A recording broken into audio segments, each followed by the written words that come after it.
நேயர்களுக்கு அன்பான வணக்கம். இப்ப நம்ம ஏற்கனவே கூறியிருக்கக்கூடிய விஷயங்களின்படி நம்ம என்னெல்லாம் பார்த்திருக்கோம் அப்படின்னா, ஏன் இந்த மனித சமுதாயத்துல கடவுள் நம்பிக்கையை நம்ம எதிர்க்கணும்? அல்லது கடவுள் நம்பிக்கை இருந்தா என்ன, இல்லைன்னா என்னன்னு ஏன் இருக்கக்கூடாது? அப்படிங்கிற கேள்விகளுக்கெல்லாம் நம்ம ஏற்கனவே சில பதில்களை முன்வைத்து நகர்ந்து, இல்ல நமக்கு இப்படிப்பட்ட ஒரு ஆழமான நாத்திக புரிதல் தேவையா இருக்கு அப்படிங்கிற அந்த கோணத்துல இந்த வகுப்பு தொடர்ந்து நடந்துகிட்டு இருக்கு.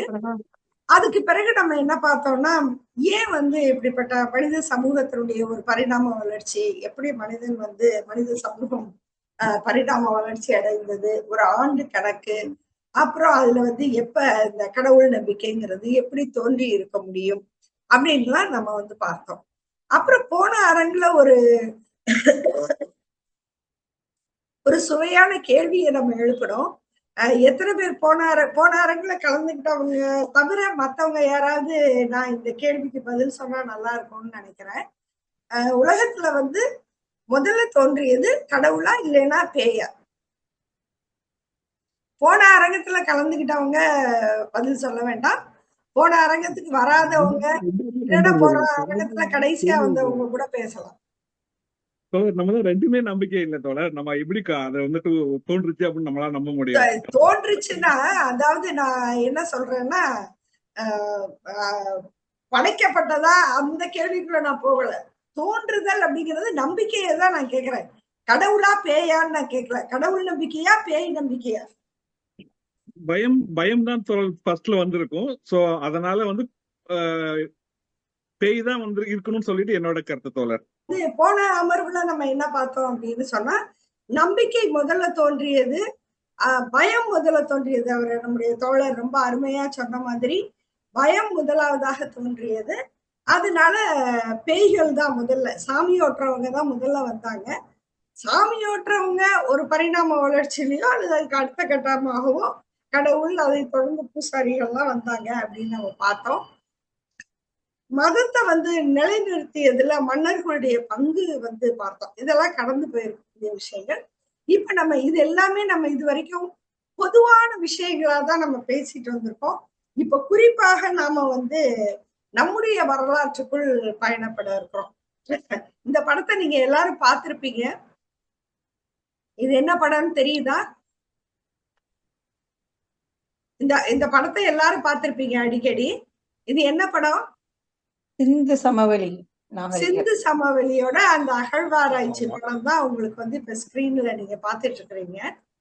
இந்த சிந்து சமவெளி நாகரிகத்தை பொறுத்த வரைக்கும் கிட்டத்தட்ட 7000 வருஷங்களுக்கு முன்பாக தோன்றி இருக்கலாம் அப்படின்னு சொல்லப்படுது. கிமு 7000 அப்படின்னா இப்ப இன்னையில இருந்து நீங்க சொன்னீங்கன்னா கிட்டத்தட்ட 9000 வருஷங்களுக்கு முன்னாடி அது தோன்றி கிமு 1500 வரைக்கும் கூட அதனுடைய இது இருந்தது.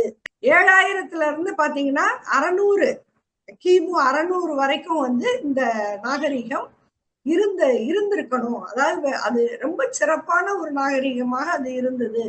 உலகத்திலேயே சிறந்த நாகரிகங்களில் ஒன்றாக சில நாகரிகங்கள் தான் இப்ப அகழ்வாராய்ச்சியில நம்ம படிச்சிருக்கிறோம்.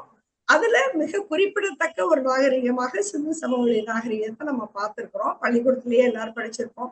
ஹரப்பா மொஹஞ்சதாரோ அது எங்க இருக்குங்கிறதெல்லாம் நமக்கு தெரியும். பாகிஸ்தானை ஒட்டி இந்தியாவினுடைய ஒரு வட இந்திய நகரங்களாக இன்னைக்கு நம்ம அந்த நகரங்களை நம்ம பார்க்கிறோம். ஆனா இந்த நாகரிகம் அப்படிங்கிறது இன்று நம்ம அதனுடைய எழுத்துக்கள் இன்னும் யாருக்கும் புரியல அப்படிங்கிறாங்க. இன்னும் சொல்ல போனா சித்திரங்கள் தான் இருக்கு, சித்திர எழுத்துக்களாக இருக்கு. எந்த ஒரு மொழியோடையும் முழுமையாக அதை தொடர்பு படுத்தலைன்னு சொல்றாங்க.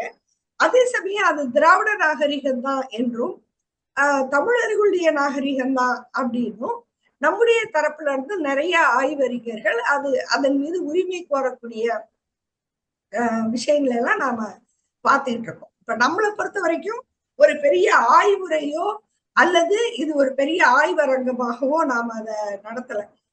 பிரியா அவங்களுக்கு என்ன ப்ராப்ளம், மறுபடியும் அவங்கதான் ட்ரை பண்றாங்கன்னு நினைக்கிறேன். ட்ரை பண்ணிட்டே இருக்காங்க. என்ன ப்ராப்ளம் கேளு. அப்போ இந்த நாகரீகத்தை பற்றி சொல்லும்போது இதுல மற்றதெல்லாம் விடுங்களேன், முக்கியமான ஒரு விஷயம் ஒன்று அதனுடைய மொழி இன்னும் தீர்மானகரமாக நமக்கு தெரியல. இன்னொன்னு அது ஒரு மிகச்சிறப்பான நகர நாகரிகம் அப்படிங்கிறத நாம பார்க்கிறோம். ஆனால் நகர நாகரிகமாக இருந்த 50 லட்சம் மக்கள் அப்பவே வாழ்ந்திருக்கிறாங்க அப்படின்னு சொல்றாங்க. அது மட்டும் இல்ல, ஒரு பெரிய நிலப்பரப்ப இந்த நாகரிகம் ஆக்கிரமித்திருந்தது அப்படின்னு சொல்றாங்க. மிக ஓர்மையான வடிவங்கள், அதாவது அந்த அமைப்புகள்லாம் திட்டமிட்டு அந்த பரவலான பகுதிகள்ல ஒரே வடிவமைப்புல இருந்திருக்கு. அப்போ ஒரு மிகச்சிறப்பான ஒரு கவர்னன்ஸ் அங்க இருந்திருக்கணும் அப்படின்னு நம்ம ஒரு ஆளுமை அங்க இருந்திருக்கணும் அப்படின்னு நம்ம பார்க்கிறோம்.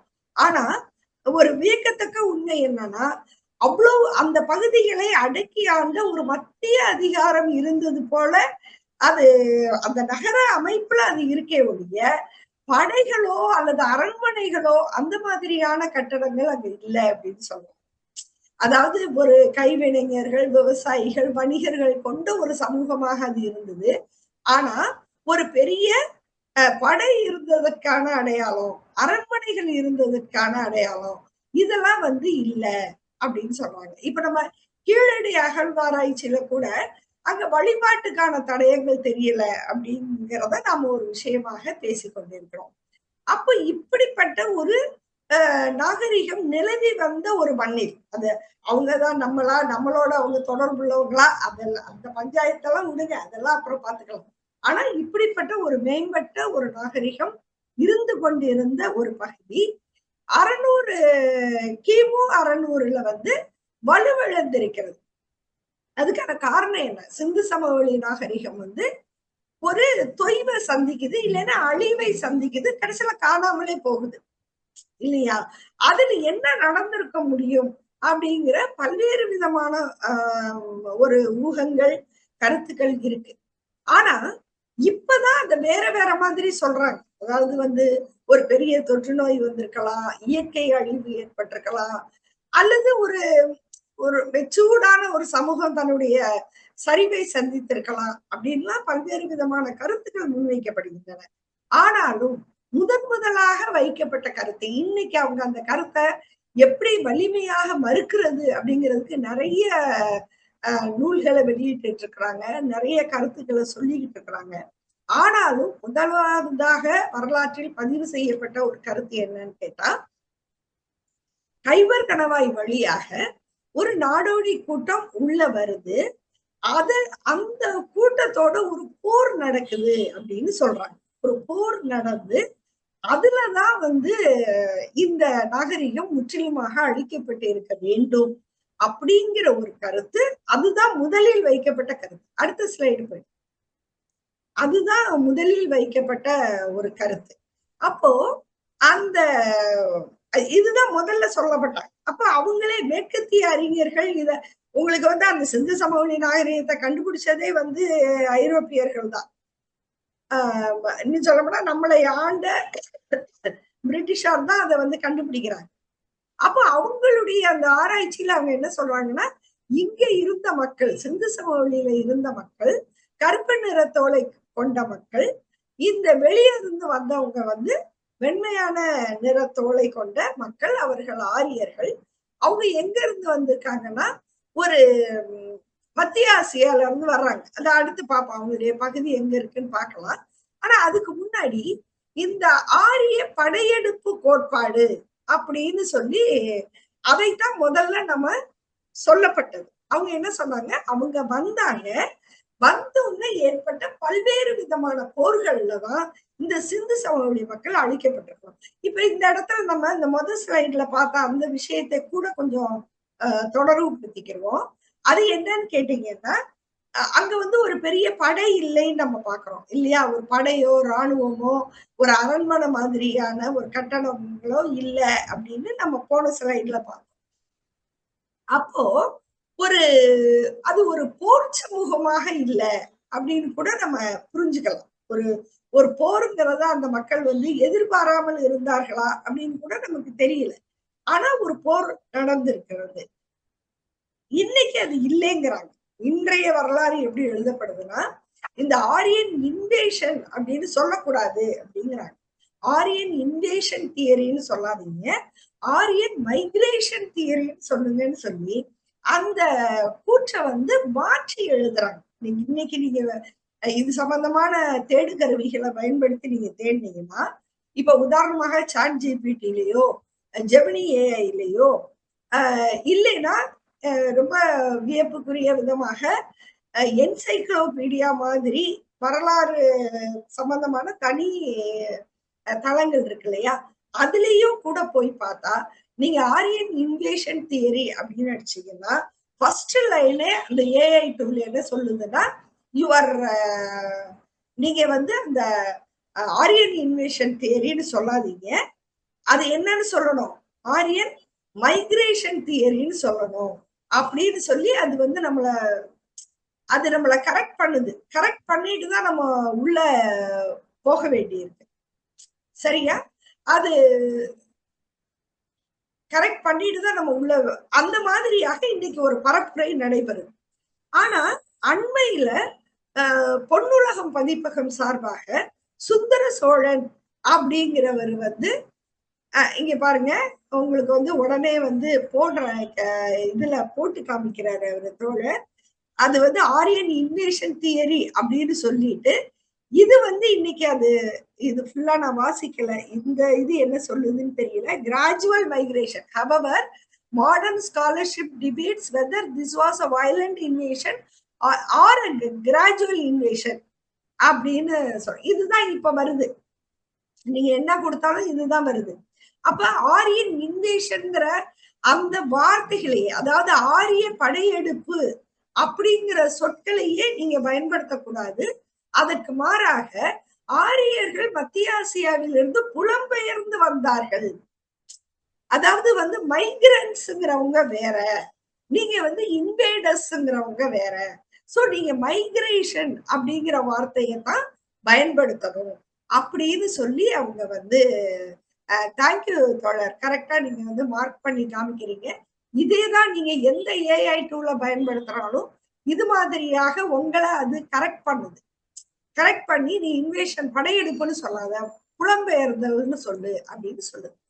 ஆனா அண்மையில பொன்னுலகம் பதிப்பகம் சார்பாக சுந்தர சோழன் அப்படிங்கிற தோழர் வந்து அவர் இடதுசாரி சிந்தனை உள்ள எழுத்தாளர்.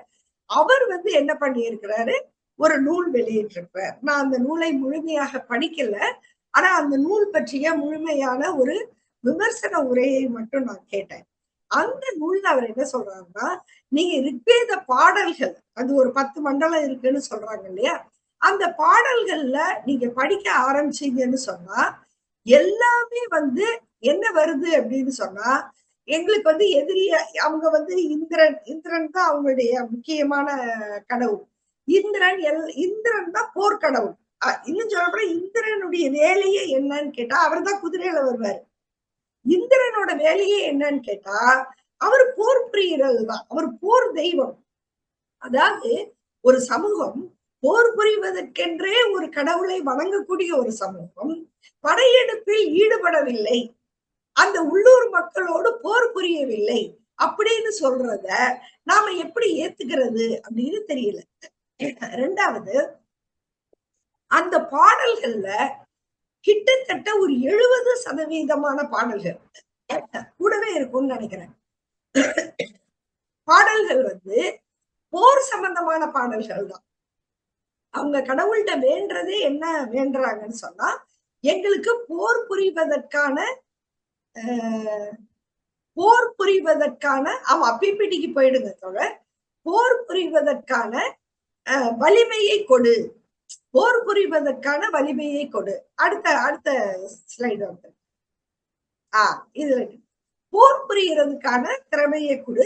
அப்புறம் எதிரிகளை வதைப்பவனே, கடவுளை வாழ்த்தும் போதே என் சத்துருக்களை வதம் செய்பவனே அப்படின்னு தான் அவங்க வணங்குறாங்க.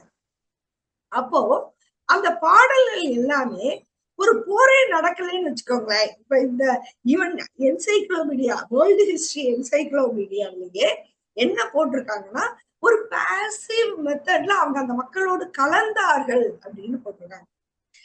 அது உண்மை என்றால் அந்த ரிக்வேத பாடல்கள்ல எதற்காக அவ்வளவு போரை பற்றிய பாடல்கள் எழுதப்பட்டிருக்க வேண்டும் அப்படிங்கிற ஒரு கேள்வி நமக்கு எழுது. சரி, இருக்கட்டும். நாம பெரியாரியலாளர்கள் எப்பவுமே வரலாற்று வாதங்களுக்குள்ளார அப்படியே போய் மூழ்கிறவங்க கிடையாது. அது என்ன வேணாலும் நடந்திருக்கட்டும். ஆனால் அவங்க படையெடுத்து வந்ததாக இருக்கட்டும், இல்லைன்னா புலம்பெயர்ந்து ஆடு மாடுகளை ஓட்டிக்கிட்டு வந்ததாக இருக்கட்டும், அவங்க அவங்களுடைய பகுதியை காட்டக்கூடிய படம் தான் இது. அவர்கள் எல்லாம் எங்க இருந்து வந்தாங்க அப்படிங்கிற இதுதான் சென்ட்ரல், அதாவது மத்திய ஆசியா என்று சொல்லப்படக்கூடிய நாடுகள் இதெல்லாம் தான். இந்த நாடுகள்ல இருந்துதான் இதுக்கு அடுத்த படம் போனதோட கைபர் பாஸ் அப்படின்னு அந்த வட இந்தியாவினுடைய கிட்டத்தட்ட அந்த ஜம்மு காஷ்மீர் பகுதி பக்கத்துல அந்த இடம் வருது. இந்த கைபர் பாஸ்ங்கிறது ஒரு பெரிய மலைப்பகுதி தான். அது ரொம்ப குறுகலான பாதைகள். அதனால பெரும்பான்மையும் பொதுமக்களுடைய ஒரு வழித்தடமாக அந்த பாதைகள் அதிகமாக இல்லைன்னு சொல்றாங்க. அப்ப அது ஒரு ரிஸ்கி ஜேர்னி. அது ஏதோ ஒரு காரணத்தினால அவங்களுடைய ஆப்கானிஸ்தான் இந்த மாதிரியான பகுதிகள்ல இருந்து அவங்க வந்திருக்கிறாங்க. அவங்க இந்த நாட்டுக்குள்ளார அவங்க என்ன காரணத்தினால அப்படிப்பட்ட ஒரு ஒரு ஆபத்தான பயணத்தை மேற்கொண்டு இங்க வந்திருக்கிறாங்கிறது நமக்கு தெரியாது. ஆனா அவங்க உள்ள வர்றாங்க. அப்படி உள்ள வந்த பிறகுதான் உங்களுக்கு என்ன வருது, அவங்க வந்த காலகட்டம்ங்கிறது கிமு 1500 அப்படின்னு சொல்லப்படுது. அப்ப ஒரு கிமு 1500னா இன்னைக்கு நீங்க கணக்கு பாத்தீங்கன்னா ஒரு 3500 வருடங்களுக்கு முன்னாடி இல்லையா? நாம இப்ப 2000த்துல இருக்கோம். கடந்து 25 வருஷம் ஓடிடுச்சு. இருந்தாலும் 2000ன்னு வச்சுக்குவோம். அப்ப 2000னா 3500 வருடங்களுக்கு முன்னாடி அவங்க வர்றாங்க. இப்ப இதுல பாருங்க, இந்த பக்கம் அவங்க நாடோடி கலாச்சாரத்துல இருக்கிறாங்க. அவங்களுக்கு செட்டில்மெண்ட் இல்லை. ஆனா இவங்க ஒரு நகர நாகரிகத்துல இருக்கிறாங்க. அப்போ இந்த இன்னும் சொல்லப்போனா நகர நாகரிகத்தை பற்றியே நகரத்துக்காரங்களையே தாக்கி ரிக்வேதத்துல பாடல்கள் இருக்கு அப்படின்னு ஒரு உரையில நான் கேட்டேன். அப்போ இவர்கள் மீது அவர்களுக்கு ஒரு வன்மம் இருக்கிறது. வன்மம்னா என்ன, போட்டிதான். ஏன்னா எப்படியும் அந்த இடத்துல உள்ள மக்கள் அப்படிங்கிறவங்க இவங்க புதுசா ஆக்கிரமிக்க வரும்பொழுது அவர்களும் இவர்களை எதிராக பார்த்திருக்க வாய்ப்பு இருக்கு. இவங்களும் அவங்கள காலி பண்ணிட்டு தானே நம்ம செட்டில் ஆகணும் அப்படின்னு நினைப்பதற்கும் வாய்ப்புகள் இருக்கு. யாரு என்ன நடந்தது, இதெல்லாம் எத்தனையோ ஆயிரக்கணக்கான ஆண்டுகளுக்கு முன்னாடி நடந்ததை நம்ம துல்லியமாக இப்படி நடந்தது அப்படி நடந்தது நம்ம சொல்ல முடியாது. ஆனால் அப்படிப்பட்ட ஒரு படையெடுப்புக்கு பிறகு இதுவரைக்கும் சிந்து சமவெளி மக்களுடைய கடவுள் யார், அவங்களுடைய மதம் எது அப்படின்னு பார்த்தா சித்திரை எழுத்துக்கள் தான். எழுத்துக்களே பெருசா இன்னும் என்ன மொழி சார்ந்த எழுத்து அது அப்படி, அல்லது எந்த மொழியோட வேர் அது வேர் அப்படித்தானே பார்க்கணும். இன்னைக்கு நாம உலக பயன்பாட்டில் இருக்கக்கூடிய எந்த மொழியினுடைய வேர் அங்க இருந்தது அப்படிங்கிறதை பற்றி ஒரு உறுதியான முடிவுக்கு வர முடியலைன்னு சொல்றாங்க. இல்ல அது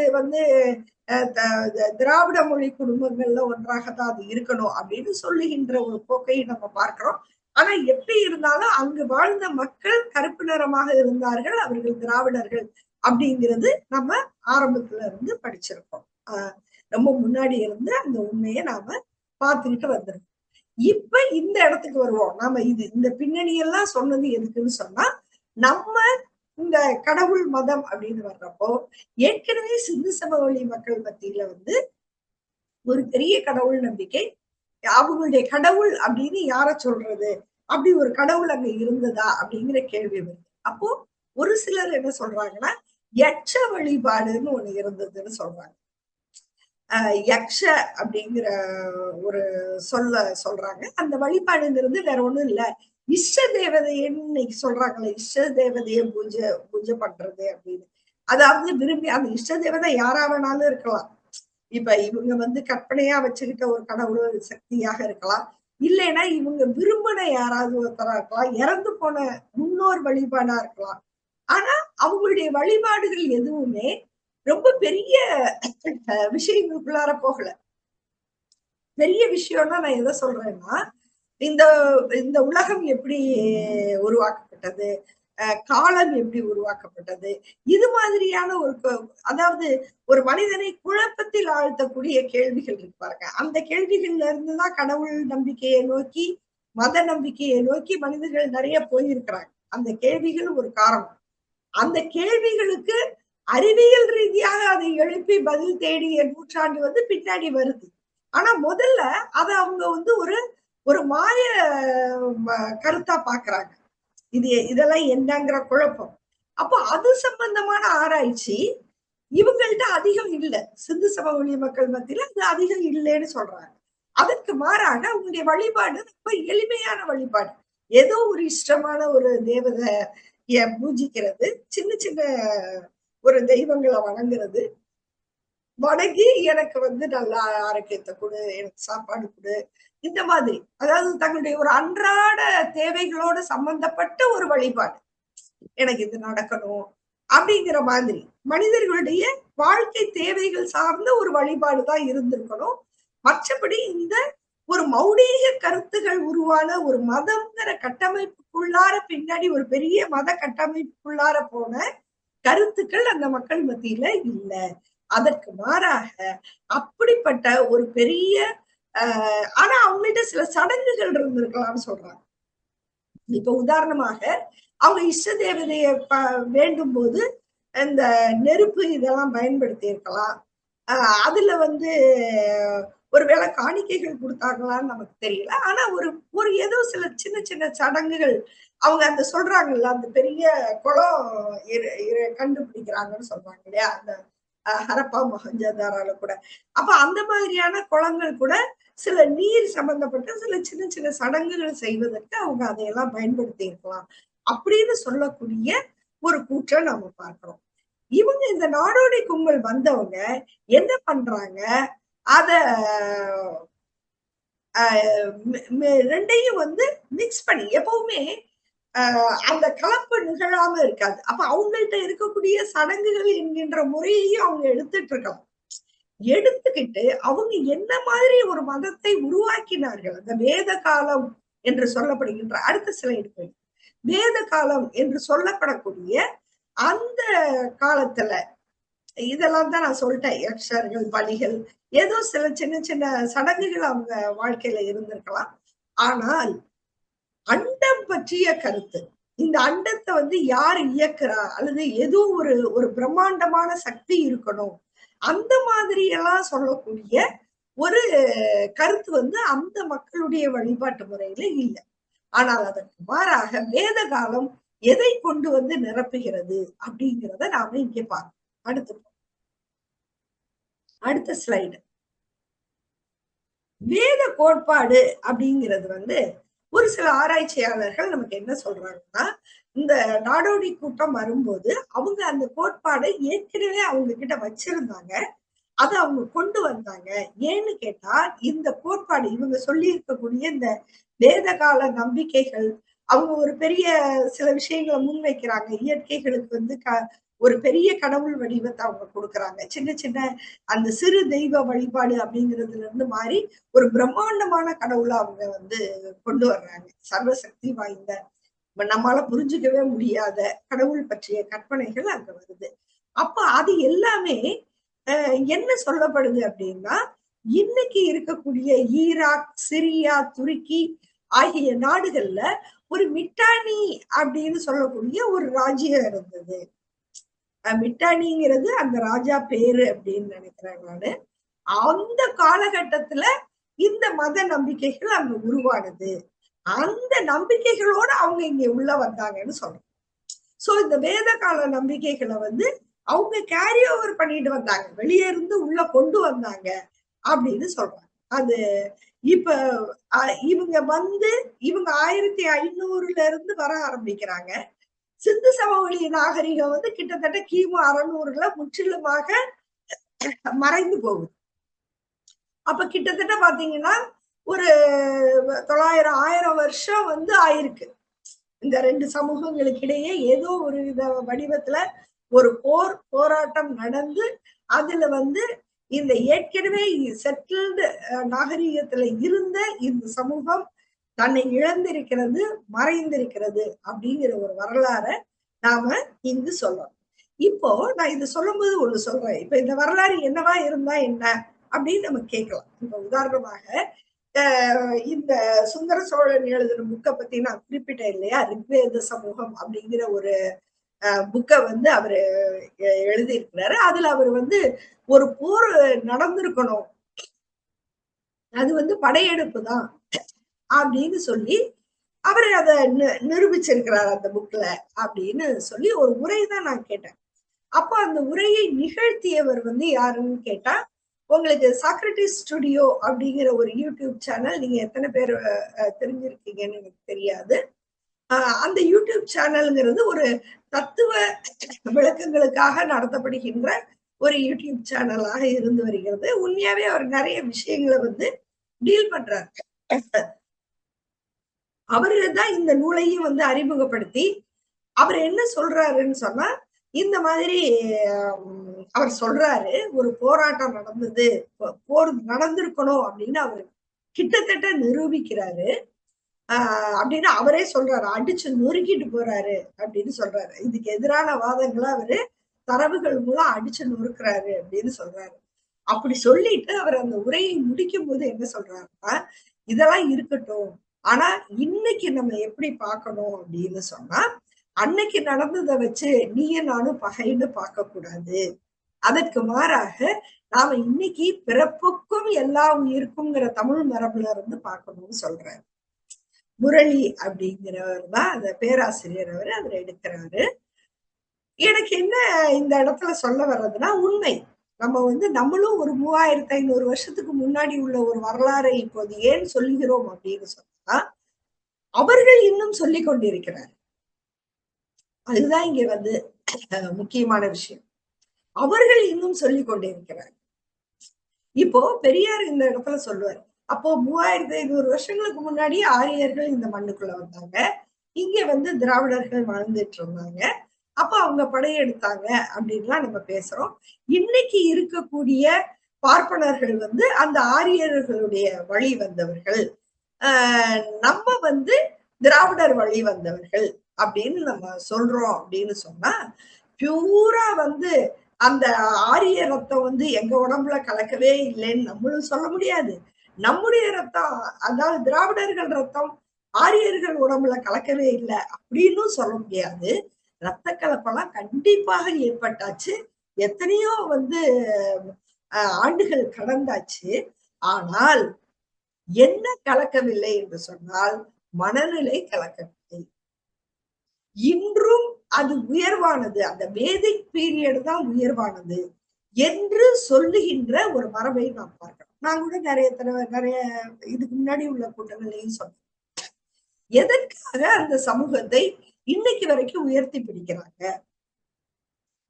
பாரதியார் ரிக்வேதத்தை பற்றி எழுதுகிறார். இவங்க நாம வந்து பார்ப்பானை ஐயர் என்ற காலமும் போச்சே அப்படின்னு வந்து பாரதியார் வந்து ஒரு பெரிய புரட்சியை நிகழ்த்தி விட்டார் அப்படின்லாம் நாம கொண்டாடுகின்ற பாரதியார் ரிக்வேதத்தை பற்றி எழுதுகின்ற பொழுது அங்கு வேதங்களுக்கு இடமில்லை அப்படின்னு எழுதுறார். ரிக்வேதத்தில் வேதங்களுக்கு இடமில்லை அப்படின்னு எழுதுறார். எதற்காக அப்படி எழுதணும்? அது உண்மையா? ரிக்வேதத்தில் வேதங்களுக்கு இடமில்லை என்பது உண்மையா? வேதத்தை யார் தோற்றுவித்தார்கள், ஏன் தோற்றுவித்தார்கள்ங்கிறதெல்லாம் விடுங்க. ஆனா ரிக்வேதம் வேதங்களை சொல்லவில்லையா? அடுத்த ஸ்லைடுக்கு போகும். ரிக்வேதம் வேதங்களை சொல்லவில்லையா அப்படிங்கிற ஒரு கேள்வியை நாம எழுப்பணும். இப்ப ரிக்வேதத்தை பொறுத்த வரைக்கும் நான் முதலியே சொன்ன மாதிரி இது எதுக்கு போட்டிருந்தேன் அப்படின்னு சொன்னா, அந்த எளிய வழிபாட்டு முறைகளை இந்த ஸ்லைடு நான் ஏற்கனவே முதல் வகுப்புலயோ 2வது வகுப்புலயோ நான் கவர் பண்ணி இருந்தேன். அதாவது ஒரு நம்மால புரிந்து கொள்ள முடியாதது கடவுள். அதாவது நம்ம இஷ்ட தேவதையா, இஷ்ட தெய்வமா ஒண்ண வச்சு ஒரு ஃப்ரெண்டு மாதிரி, நீ வரமாட்டியா, எனக்கு இதை தரமாட்டியா, என் கூட வந்து இருக்க மாட்டியா, எனக்கு நிம்மதியை தரமாட்டியா என்று கேட்கிற ஒரு இடத்துல உங்களால கற்பனையே பண்ண முடியாத ஒரு சக்தி கடவுள். அது வந்து மிக பிரமாண்டமானது. அதுக்குதான் சொன்ன 1000 காலு 1000 கை. அவங்களுக்கு அப்ப தெரிஞ்ச பெரிய எண்ணெய் 1000 தானான்னு என்னங்கிறது எனக்கு தெரியல. ஆனா வந்து இந்த அண்டு முழுசும் அவர் தான் இருக்கிறாரு என்பதாக, அதாவது மனித மனதால் புரிந்து கொள்ள முடியாத வர்ணனைகள் உள்ளதாக அந்த ரிக்வேதம் இருக்கு. இந்த மாதிரி ஒரு அறிவிற்கு கொஞ்சமும் பொருத்தமில்லாத கற்பனைகள் நிறைந்த ஒரு நூலை ஏன் இந்த நாடு இன்னும் புனித நூலாக வைத்திருக்க வேண்டும் அப்படிங்கிறதுதான் நம்ம கேள்வி. வேணா ஆராய்ச்சியாளர்கள் அதை படிக்கட்டும். இப்ப அந்த காலத்துல 3500 வருஷத்துக்கு முன்னாடி குதிரை இருந்துச்சு, அப்புறம் அவங்க ஏதோ மந்திரங்கள் ஓதி இருக்கிறாங்க, இன்ன மொழி இருந்துச்சு, இன்ன இடம் இருந்துச்சு அப்படின்லாம் ஆராய்ச்சி பண்றதுக்கு அந்த நூலை பயன்படுத்துறதுல நமக்கு பிரச்சனை இல்லை. ஆனால் ஏன் இந்த நாட்டினுடைய புனித நூலாக அந்த நூலிடம் இருக்க வேண்டும் அப்படிங்கிறதுதான் நம்ம கேள்வி. அதுக்கு அடுத்த ஸ்லைட்.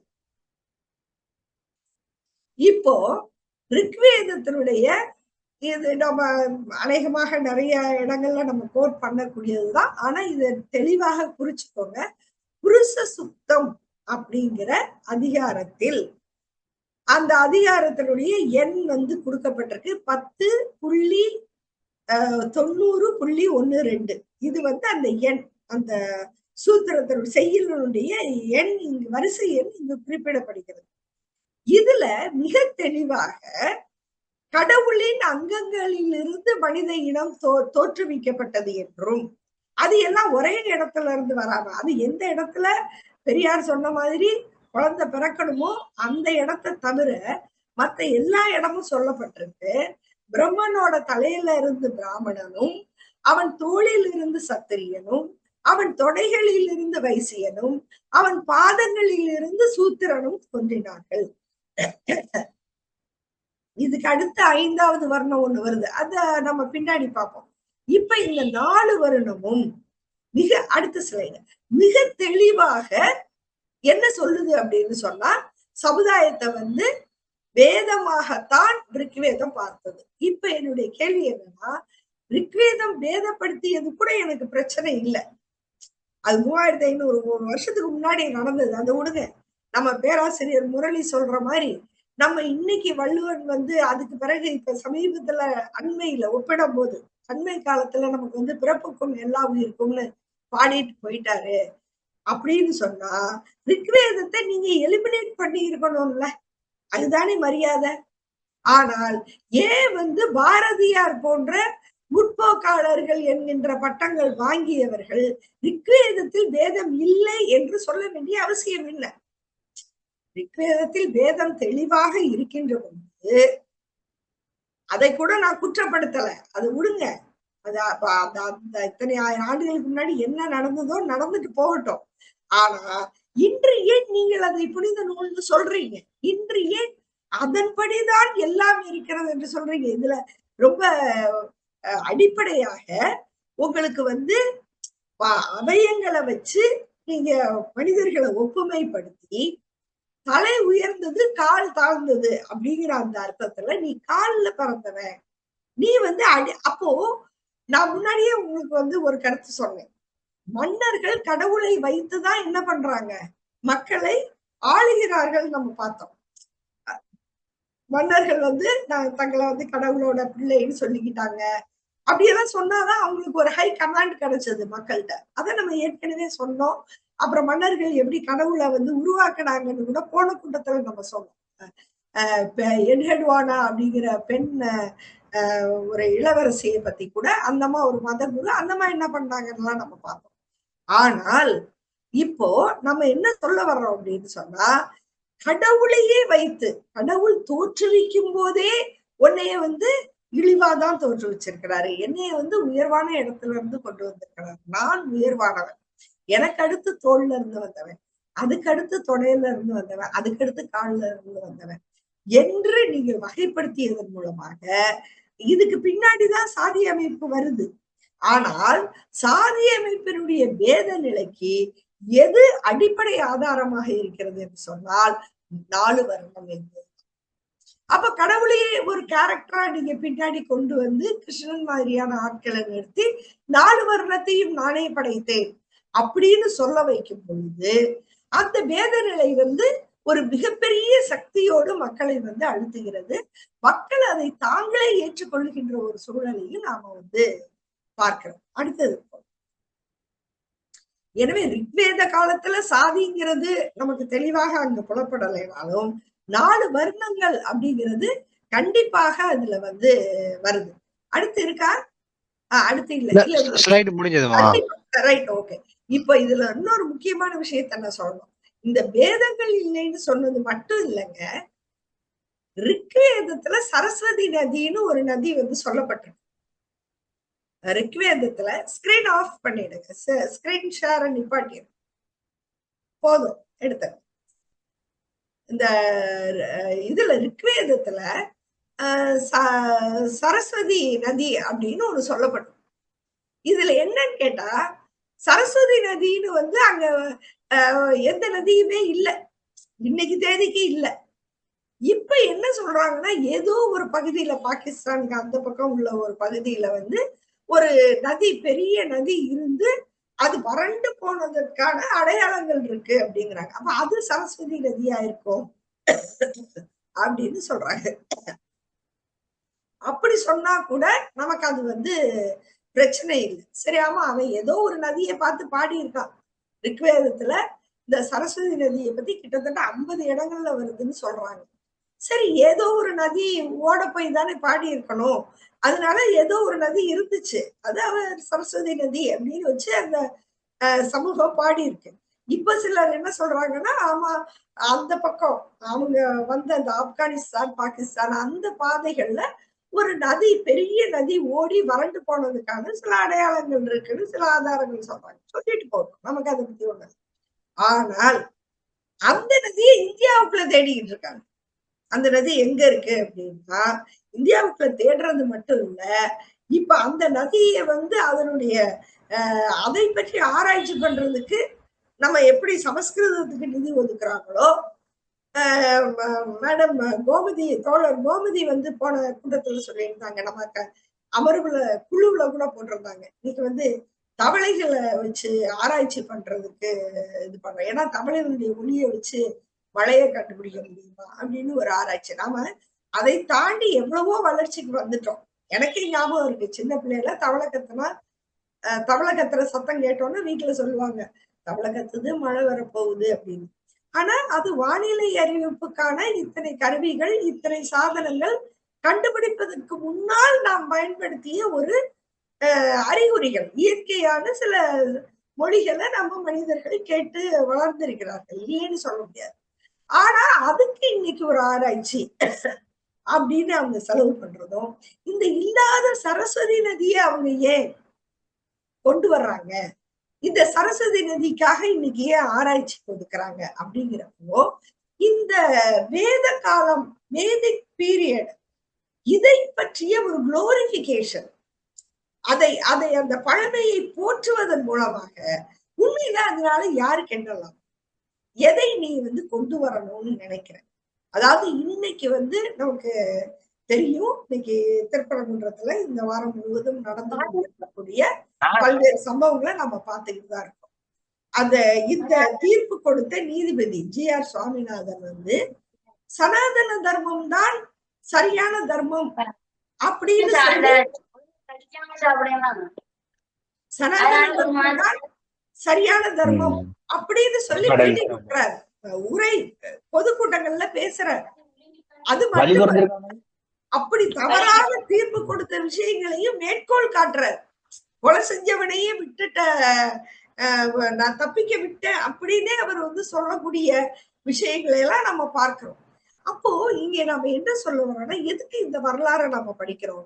இந்த 3500 வருஷத்துக்கு முன்னாடி உள்ள இந்த வரலாறின் மீது நமக்கு உண்மையாவே ஒரு இது இருக்கா? அதாவது என்னன்னா, அந்த ஆரியர்கள் தான் இன்றைய பார்ப்பனர்கள், நீங்க எல்லாரும் வந்து அந்த கைபர் பாஸ் வழியா நீ நடந்து வந்த தாத்தா தான் அது அப்படின்னு சொல்லணும்.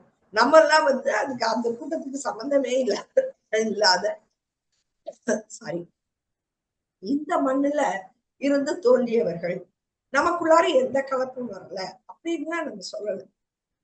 ஆனால் ஒரு கூட்டம் அந்த தத்துவத்தை உயிரோடு வைத்திருக்க வேண்டும் என்று நினைக்கிறார்கள். இதுதான் நம்ம அண்டர்லைன் பண்ணி புரிஞ்சுக்க வேண்டிய விஷயம். அந்த பிலாசபி செத்துறக்கூடாதுன்னு நினைக்கிறாங்க. நம்ம எல்லாரும் என்ன நினைக்கிறோம், அவங்க அந்த வரலாறு தோண்டி எடுக்கிறாங்க. இல்ல, அவங்களுடைய அக்கறை வரலாறு அல்ல, வரலாறுங்கிறது அவங்க ஒரு ஆயுதமா பயன்படுத்துறாங்க. வரலாறு ஒரு ஆயுதமா தான் பயன்படுத்துறாங்க ஒழிய அதை வைத்து அவர்கள் உயிரோட்ட நினைப்பது எதைன்னு கேட்டா அந்த மனிதர்களுக்குள் பேதப்படுத்துகின்ற, அதாவது ஒரு கூட்டம் தலைமையிலே இருந்து அதுக்கு எந்த பாதிப்பும் வராமல் தன்னை தலைமுறையாக அந்த இடத்தை தக்க வைத்துக் கொள்ள வேண்டும், எந்த முயற்சியும் இல்லாமலேயே அந்த இடத்தை தக்க வைத்துக் கொள்ள வேண்டும் என்பதற்கான ஒரு ஏற்பாட்டினை அவர்கள் தொடர்ந்து செய்கிறார்கள்.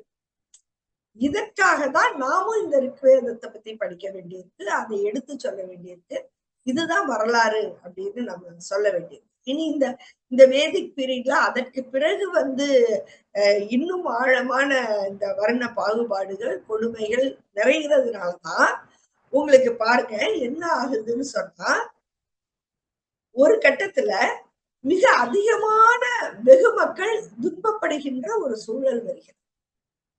அந்த துன்பங்கள் தான் இந்த வரலாற்றில் கௌதம புத்தரையும் மகாவீரரையும் அழைத்து வருகின்றன அப்படிங்கிற வரலாறை நம்ம இனி அடுத்து பார்க்க போறோம். அதற்கு முன்னதாக தமிழ் சூழல்ல இருக்கக்கூடிய சாருவகம், ஆசைவகம் இவை என்ன கருத்துக்களை முன்வைத்தது அப்படிங்கிறதையும், இந்த வேத கோட்பாட்டுக்கு எதிராக இந்த மண்ணில் என்னென்ன அமைப்புகள் தோன்றின, அவை எப்படி மறைக்கப்பட்டன அல்லது மறைந்து போயின அல்லது உள்வாங்கப்பட்டன அப்படிங்கிற வரலாறை நம்ம தொடர்ந்து பார்க்கலாம். இப்போ இது சம்பந்தமான கேள்விகள், இதுக்கு முன்னாடி நடத்தின அரங்கு சம்பந்தமான கேள்விகளும் இருந்தா நீங்க கேட்க. இப்ப அந்த திருப்புறம்ன்ற இப்ப தொடர் ஓவியா பேசுறாங்க இல்லையா அந்த வரலாற்று இதுல, நாம ஏன் இத்தனை ஆண்டுகள் கழித்தும் இன்னும்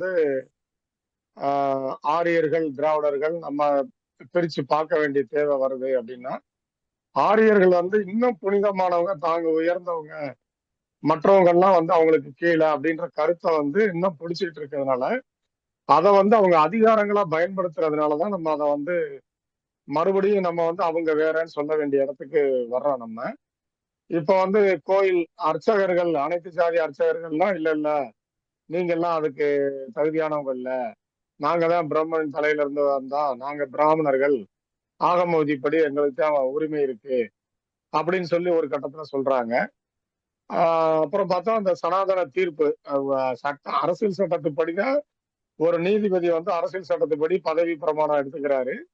அவர் வழக்கறிஞரா வரும்போதே அரசியல் சட்டத்தின்படிதான் பதவி பிரமாணம் எடுத்து பார் கவுன்சில் உறுப்பினராகவே ஆகுறாரு.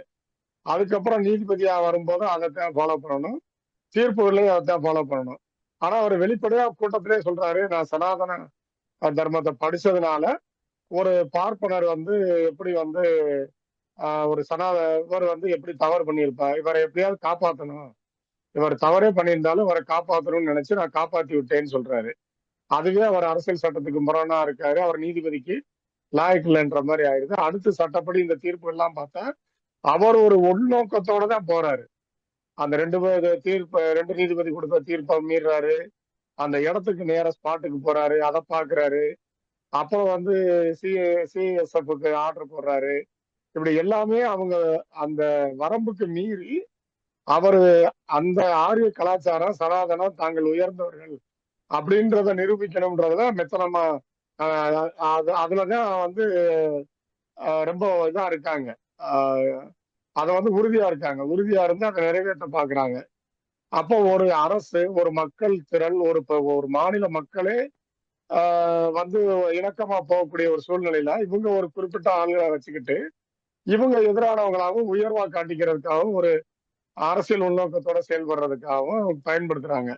இது மாதிரி அவங்க பாரதிய சொன்னாங்க. பாரதிய அவரு வேதத்தை உயர்த்தி பேசுறதெல்லாம் நிறைய இடங்கள்ல வருது, பாடல்கள்லயும் வருது. அதே மாதிரி அவருடைய கட்டுரைகள் தொகுப்பு பெரியசாமி தோரன் ஒருத்தர் அந்த அவரு பாரதியார் கட்டுரைகளை பூரா தொகுத்து போட்டிருக்காரு. அதுல படிச்சீங்கன்னாலே பாரதி கவிதையில எளிய நடையில தமிழ்ல பேசியிருக்காரு அப்படின்னு சொல்லி எல்லாருமே பொதுவா சொல்லுவாங்க நம்ம தமிழாசிரியர்கள் எல்லாம். ஆனா நீங்க கட்டுரைகளை படிச்சு பாத்தீங்கன்னா முழுக்க சமஸ்கிருத அந்த மொழி கலப்புலதான் அவர் எழுதியிருப்பாரு. பாரதியாருடையது அந்த சுதேசமுத்திரன் கட்டுரைகளா இருக்கட்டும், அவருடைய தனிப்பட்ட கட்டுரைகளா இருக்கட்டும், எல்லாமே வேதம் உயர்ந்தது, ஆரியர்கள் உயர்ந்தவர்கள், அதன் அடிப்படையில தான் அவர் எழுதியிருப்பாரு. முழு தமிழ்ல படிக்கவே முடியாது நம்ம. இயல்பான தமிழ்ல படிக்க முடியாது பாரதியாரோட எழுத்துக்களை, கட்டுரைகள்ல. அந்த மாதிரி ஒவ்வொருத்தரும் வந்து எப்பப்போ வாய்ப்பு கிடைக்குதோ அப்போ வந்து பார்ப்பனர்கள் வந்து அந்த வேதகாலம் உயர்ந்தது, ஆரியர்கள் உயர்ந்தவர்கள்ன்றத வந்து நிரூபிச்சுக்கிட்டே தான் இருக்காங்க. அப்போ நம்ம வந்து இதை திருப்பி சொல்ல வேண்டிய இல்ல, இங்க வந்து பிறப்புக்கும் எல்லா உயிருக்கும் எங்ககிட்ட ஒரு தத்துவம் இருக்கு, அதுதான் சரியானது அப்படின்னு சொல்லி நம்ம திரும்ப திரும்ப சொல்ல வேண்டியிருக்கு. நன்றி. வேற யாரும் கருத்து சொல்றதுன்னா சொல்லுங்க. இல்ல ஓவியா தோழரும் நம்ம ராமகிருஷ்ண தோழரும் சொன்னது மாதிரி பாரதி ஒரு பச்சை பார்ப்பன வெறியர் தான். அதுக்கு ஒரு எடுத்துக்காட்டு என்னன்னா, புதுக்கோட்டை சமஸ்தானத்துல அப்போ பாரதியார் இது எழுத சொல்லி கவிதைகள் எழுத சொல்லி கேட்குறாங்க, பரிசு கொடுக்கறதுக்கு ஏற்பாடு பண்றாங்க. நவசக்தி ஏதோ ஒரு பத்திரிகையில வருது நினைக்கிறேன். அதுல அவர் என்ன பண்றாருன்னா, அந்த கவிதைக்கு செந்தமிழ்நாடு என்னும் போதிலேங்கிற கவிதையை பாடி பரிசு பெறாரு. அந்த பரிசு 2வது பரிசு. அத ஒரு இதுல ரேடியோ இதுல நான் கேட்டேன் அவர் பேசுறத, அந்த அமைப்பினுடைய செயலாளர் பேசுறத. 2வது பரிசு தான் பெற்றிருக்கார். அப்படின்னா முதல் பரிசு சிறப்பா இருந்திருக்கும், அந்த கவிதையும் நல்லா இருந்திருக்கும், அந்த ஆளும் தெரிஞ்சிருக்கணும்ல அப்படின்னு பார்க்கும்போது அந்த 1வது கவிதை எழுதினவருடைய பெயரும் தெரியல, அந்த கவிதையும் இல்லை அப்படின்னு அன்பளிப்பு கொடுத்த சமஸ்தானத்து செயலாளர்களை பேசுறாங்க. ஒண்ணு. அப்படின்னா அங்க நூலிலே வேறுபாடு ஏற்பட்டு இருக்கிறது அப்படிங்கிறது. 2வது, அவர் 8வது பாரதியார் 8வது தான் படிச்சாரு. அவருக்கு ஒரு சான்று கொடுக்குறாரு ஒரு தமிழறிஞர். இவர் நல்ல இது பண்றாரு, நல்ல பயிற்சியா இருக்காரு, அதனால தமிழாசிரியர் வேலைக்கு அனுப்புங்கன்னு சான்று கொடுத்ததுக்கு அப்புறம் தான் அவர் போறாரு. இந்த 2 செய்திகளுமே அவர் அந்த காலத்துல பார்ப்பனர்களே உயர்வாக பார்க்கப்பட்டு ஆதரவு கொடுக்கப்பட்டார்கள் என்று நிறுவுகிறது என்பது மட்டும்தான் என்னுடைய செய்தி. நன்றி தோழர். நன்றி நன்றி தோழர். அதான் இது மாதிரியான ஒரு செல்வாக்கை ஒரு கூட்டம் தொடர்ந்து தக்க வைத்துக் கொள்ள வேண்டும் என்றால் அதற்கு இசைவான ஒரு வரலாற்றை அவர்கள் பாதுகாத்து கொண்டே வர வேண்டும். அதனாலதான் அவங்க இன்னைக்கு வரைக்கும் இருக்கவே தூக்கிட்டு வர்றாங்க. இல்லாத சரஸ்வதி நதியை தேடிக்கிட்டு இருக்கிறாங்க. ஒரு செத்து போன மொழியான சமஸ்கிருதத்துக்கு பல பல பல கோடிகளை கொட்டி அவங்க வந்து மக்களுடைய வரிப்பணத்தை வீணாக்குறாங்கன்னா, இதையெல்லாம் வைத்து அவர்கள் உண்மையில ஒரு கூட்டத்தினுடைய பொருளாதார நலன்களை தக்க வைத்துக் கொள்கிறார்கள். அவர்களுக்கான வேலை வாய்ப்பு, அவர்களுக்கான அதாவது வேலை வாய்ப்புனா தலைமுறைக்கான வேலை வாய்ப்பு. நீங்க ஏதோ வந்து ஒரு போஸ்ட் 2 போஸ்ட்ங்கிற மாதிரி நினைக்க கூடாது. தலைமுறைக்கான வேலை வாய்ப்பு, அதுதான் ரொம்ப முக்கியமானது. சொல்லுங்க. இல்ல, அந்த கிருமி லேயர் பிரச்சனை வர்றப்ப நம்ம தோழர்களே நிறைய பேர் வந்து என்ன பண்றாங்கன்னா, ஒரு டாக்டர் தானே டாக்டருக்கு பையனை படிக்க வைக்கிறாரு. ஒரு டாக்டர் வந்து அதாவது ஒரு பிற்படுத்த வகுப்போ தாழ்த்தப்பட்ட வகுப்புலையோ ஒருத்தர் டாக்டர் ஆயிடுறாரு, பிள்ளைகளை டாக்டருக்கு படிக்க வைக்கிறாரு. அப்ப மற்ற எளிய வீட்டு பிள்ளைகள் அதே சாதியில அதே கிளாஸ்ல வந்து வர முடியல, அப்ப கிருமி லேயர் கரெக்ட் அப்படின்னு சொல்லி நம்மளே ஒத்து போற மாதிரி சில இதெல்லாம் பேசுறாங்க நம்ம தோழர்களே. ஆனா அவங்களே என்ன பண்றாங்கன்னா, காலகாலமா ஏன் ஒருத்தர் ஜட்ஜா இருக்காரு, காலகாலமா ஏன் ஜட்ஜுமானே ஜட்ஜா இருக்காரு, ஆடிட்டருமானே ஆடிட்டரா இருக்காரு, இத பேச மாட்டேன்றாங்க. ஏதோ ஒரு டாக்டர் வந்து அவர் பிள்ளை டாக்டர் ஆகிட்டாருன்னா கிருமி லேயர் கொடுத்துடணும். ஆனா காலகாலமா ஆடிட்டராகவும் காலகாலமா ஜட்ஜாவும் இதாகவும் எல்லா அயலகத்துறை செயலாளர்கள் இப்படி எல்லா பதவிகளும் இருக்கும்போது அதை கேள்விக்கு உட்படுத்த மாட்டேன்றாங்க. இந்த நீட்டு இது தரம் இதெல்லாம் வரும்போது இந்த மாதிரி வாதங்கள்லாம் வருது. நம்ம ஆட்களுக்குள்ளேயே அந்த ஒரு மயக்கம் இருக்கு அவங்க கிட்ட, இந்த அவங்க பரப்புறத இவங்களும் இசைந்து போயிடுறாங்க. அது மாதிரி இப்ப வந்து நம்ம தாமு இயக்காசால வந்து தமிழ்நாடு முற்போக்கு எழுத்தாளர் கலைஞர்கள் சங்கத்துல ரோஹிணி நடிச்சு ஒரு வனப்பேச்சு என்ற பேரண்டாட்சின்னு சொல்லி நம்ம தீக்கதிர் குமரேசன் தோழர் வந்து ஒரு இது போட்டிருந்தாரு. அத அவரோட பிளாக்ல போய் நான் பார்த்துட்டு ஒரு மெசேஜ் போட்டேன். நான் ஒரு பின்னூட்டம் போட்டு அது பப்ளிஷன் போட்டு, ஆனா அது வரல. அதுல என்னன்னா அந்த இதெல்லாம் நல்லா இருக்கு, அந்த கதை கரு அவங்க வந்து ஹெரோயின் எல்லாம் அடிச்சிருக்காங்க அப்படின்னு சொல்லிட்டு அந்த வனங்களை காப்பாற்றணும், கார்பரேட் கொள்ளையர்கள்ட்ட இருந்து மீட்கணும், இதெல்லாம் சொல்லியிருக்காங்க. ஆனா கதையில என்ன வருதுன்னா, ராமன் வந்து தாடகைய வந்து கொல்ல போறாரு, குருவோட கட்டளைப்படி கொல்ல போறாரு. அ- நம்ம ராமாயணம் படிச்ச கதையில பார்த்த படத்துல இப்படித்தான் இருக்கு. தாடகை வந்து ராமன் வந்து கொல்ல சொல்லி விஸ்வாமித்திரரை அவர் தான் கூட்டு போவாரு. கூட்டு போய் போர்க்கலை எல்லாம் சொல்லி கொடுத்து வில்வித்தை அம்பு வில்வித்தை எல்லாம் சொல்லி கொடுப்பாரு. இந்த அம்மா அரக்கி வேதத்தை இது வேதங்களுக்கு இடையூறு பண்ணுது, இதெல்லாம் யாகம் நடத்த விட மாட்டேங்குது, கொடுமைப்படுத்துது, அரக்கின்னு சொல்லி கொல்ல சொல்றாரு. அப்ப ராமன் தயங்குறதாவும் இவர் சொன்னதாகவும், ஆனா ராமன் தான் கொன்னதாகவும் இதுவரைக்கும் எல்லா கதையும் நம்ம படிச்சிருக்கோம். ஆனா இந்த கதையில என்ன வருதுன்னா, ராமன் வந்து தயங்குறாரு. ராமனுடைய வில்ல அம்பை எடுத்து குருவே வந்து தாடகையோட முதுகுல பின்னால குத்திடுறாரு இந்த கதையில, இவங்க நடிக்கிற கதையில. அப்ப என்னன்னா இந்த இடத்துல ராமன் வந்து புனிதமாயிடுறாரு. ராமன் வந்து கொலை செய்ய தயங்குறாரு. ஒரு பெண்ணை நான் கொல்றதா அப்படின்னு தயங்குறாரு. ராமன் நல்லவராயிடுறாரு. குரு வந்து ராமனுடைய அம்பை எடுத்து கொன்றாரு. இப்ப இருக்க ராம ராஜ்யம், இந்த அயோத்தி பிரச்சனை, இதுல ராமனை புனிதமாக்க வேண்டிய தேவை என்ன வருது? அப்ப நம்ம என்ன சொல்ல வர்றோம்? இது வரைக்கும் இலக்கிய கதை கருவா வச்சிருக்கவங்க கூட ராமனை கேள்வி கேட்டிருக்காங்க. புதுமை பித்தன் அவ்வளவு கேள்வி கேட்டிருக்காரு. நம்ம எழுத்தாளர் இவங்க அகல்யை பத்தி இவங்க எழுதியிருக்காங்களே, பெண் எழுத்தாளர், அவங்க டக்குன்னு பேர் வர மாட்டேங்குது, அவங்க எழுதியிருக்காங்க. அவங்க வந்து சீதையும் அம்பையா அம்பை அம்பை அம்பை வந்து சீதையும் அகல்யையும் பேசிக்கிற மாதிரி பேசிட்டு, சீதை வந்து ராமனை பத்தி சொன்ன பிறகு அகல்யை வந்து இப்படிப்பட்ட பாவியா, இவன் கால் பட்டா நான் வந்து உயிர் தள்ளணும்னு அந்த அம்மா கேட்கிற மாதிரி எல்லாம் வரும். புதுமை பித்தன் கதையிலே அதே மாதிரிதான் வரும். மீண்டும் கல்லா போக விரும்புறான் அப்படின்னு சொல்லிற மாதிரி எல்லாம் வரும். இந்த மாதிரி சாதாரண நாவலாசிரியர்கள், இலக்கிய ஆசிரியர்கள் அவங்களே இப்படி நினைக்கும் போது ஒரு முற்போக்கு தளத்துல இருந்து ராமனையும் புனிதப்படுத்தணும்ன்ற கேள்வி வந்து அது இந்த காலகட்டத்துல ஏன் இப்படி எல்லாம் பண்ணணும் அப்படின்னு தோணுச்சு.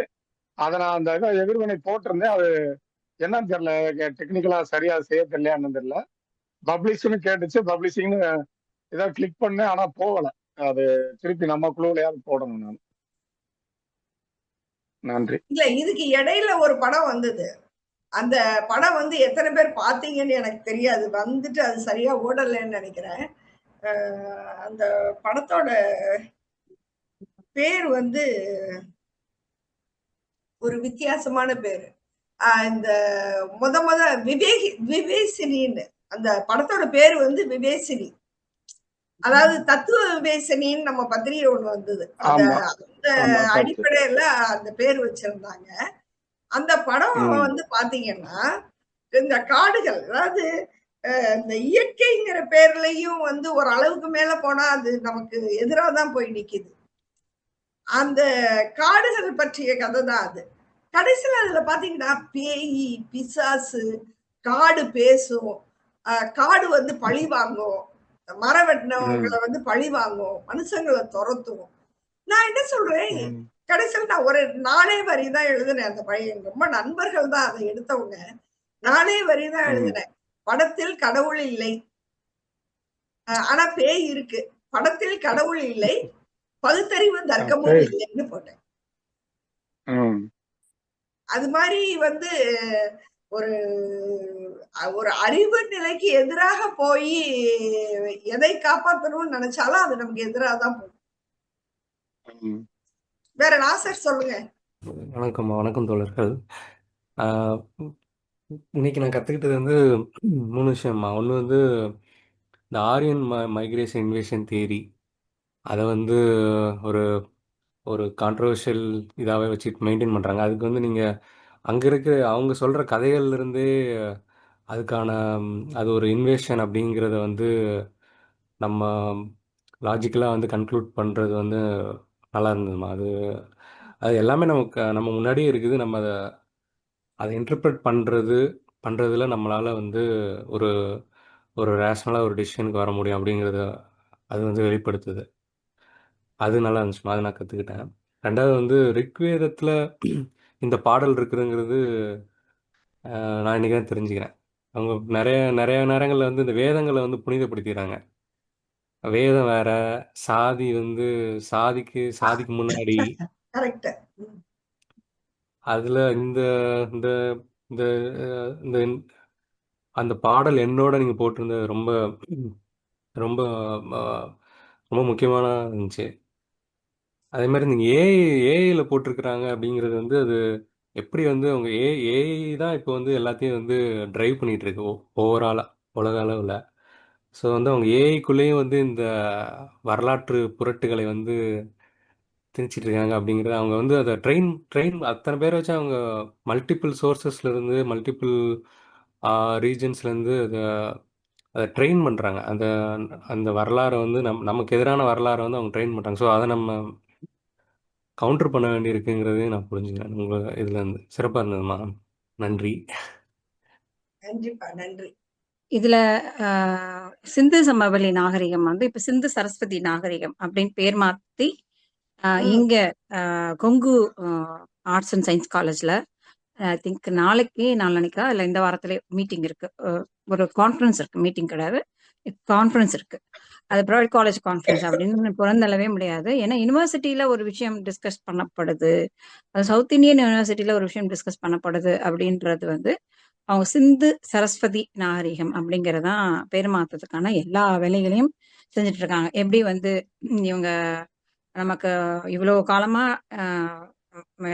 இலக்கணம் இருந்தாலும் அகத்தியர் வந்துதான் நமக்கு இலக்கணம் எழுதி கொடுத்தாங்கன்னு அதுக்கு ஒரு யூனிவர்சிட்டியா போய் மீட்டிங்ஸ் நடத்திட்டு இருந்தாங்களோ, அதே மாதிரி இப்போ சிந்து சரஸ்வதி நாகரிகத்தை பத்தி பேச ஆரம்பிச்சிருக்காங்க.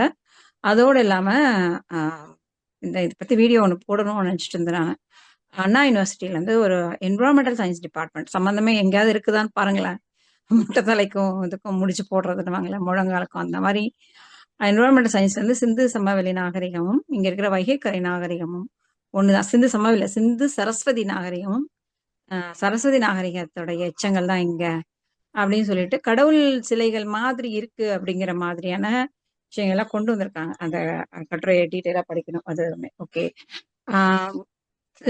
சமீபத்துல அவரோட முதல்வர் கூட வந்து இந்த சிந்து சமவெளி எழுத்துக்களை டெசிஃபர் பண்ணி கொடுக்குறவங்களுக்கு 10 லட்ச ரூபாய் பிரைஸ் அப்படின்னு அனௌன்ஸ் பண்ணியிருந்தாரு.